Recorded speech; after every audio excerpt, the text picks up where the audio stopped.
j'ai pas oublié les autres régions, je pas parler que de la Bretagne. On aura l'occasion d'en discuter, j'espère, devant l'Assemblée nationale, et qu'on évitera comme ça de ce côté extrêmement calamiteux de la préparation de ce traité, dont je vais vous dire franchement, je ne vois pas comment je pourrais le voter. Ce texte est un texte qui est d'abord la première question que je me pose et que je vous pose, était-il vraiment nécessaire de faire un traité? C'est une première question. J'en vois bien la nécessité sur le plan politique et sur ce que ça peut apporter à la veille des élections européennes qu'un traité de ce genre permettant d'alimenter un débat politique plutôt politicien. Mais très franchement, était vraiment nécessaire de faire un traité qui s'inscrit d'ailleurs dans un climat politique complètement différent de celui du traité précédent. Lorsque le général de Gaulle a fait ce décret, la position de la France par rapport à l'Allemagne n'était pas la même. De plus, ce traité s'inscrivait dans une démarche européenne que je ne vois plus. Je vois même d'ailleurs qu'il y a presque un élément presque anti-européen dans ce traité, puisqu'on oublie quand même des fondateurs de l'Europe importants, et on les laisse complètement de côté au profit d'un traité franco-allemand. Était-il nécessaire? Était-il nécessaire de faire un traité dont les rapports de force, en réalité, montrent qu'entre la France et l'Allemagne, nous sommes exactement dans l'effet contraire de ce qu'on était en 1963. En 1963, la France, par rapport à l'Allemagne, était dans une position, comme auraient dit les Romains, de fedus senequum. Aujourd'hui, c'est l'Allemagne qui fait un fedus iniquum à l'encontre de la France. Il faut toujours revenir au droit romain pour comprendre les intérêts. Moi, je suis là pour défendre la nation. Et je trouve que la nation française est maltraitée.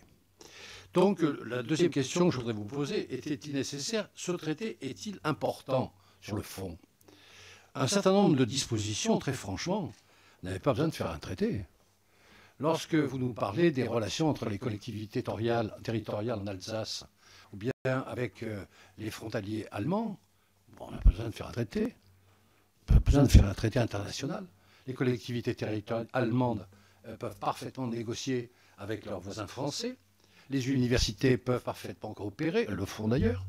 On parle allemand, parce que d'ailleurs l'allemand est une langue qu'on parle beaucoup et qu'on parlera beaucoup dans les années qui viennent. C'est plutôt une langue en déclin, alors que le français est une langue qui a plutôt tendance à monter. Je note d'ailleurs que les Allemands préfèrent la plupart du temps parler anglais, à la différence des Français, et qu'on aurait pu mettre peut-être un élément anglophone dans cette affaire. Tout ça sur l'article 15 pour arriver à un bilinguisme à l'intérieur d'un traité national. Je dois dire que ça, c'est assez difficile de m'expliquer la nature juridique que l'on entend donner au bilinguisme, et dangereux d'ailleurs. Parce que si on s'amuse à faire des traités avec tous nos voisins européens sur le bilinguisme, on aura quelques petites surprises du côté du sud de la France.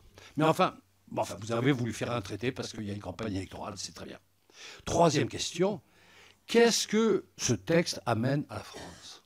Alors là, j'ai beau réfléchir et regarder tous les articles et je les ai lus attentivement. Qu'est-ce que ce texte amène de positif à la France? Je vois bien les intérêts pour l'Allemagne de signer ce texte, mais pour les intérêts de la France, je ne vois pas. En particulier, madame a évoqué tout à l'heure le problème africain et méditerranéen que je connais parfaitement.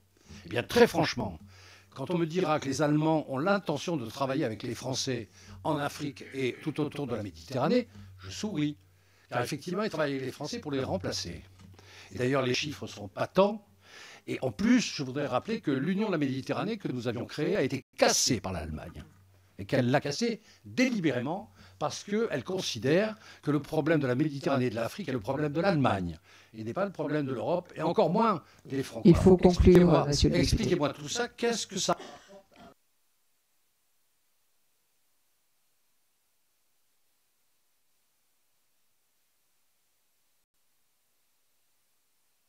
Merci. Jean-François Portarieux.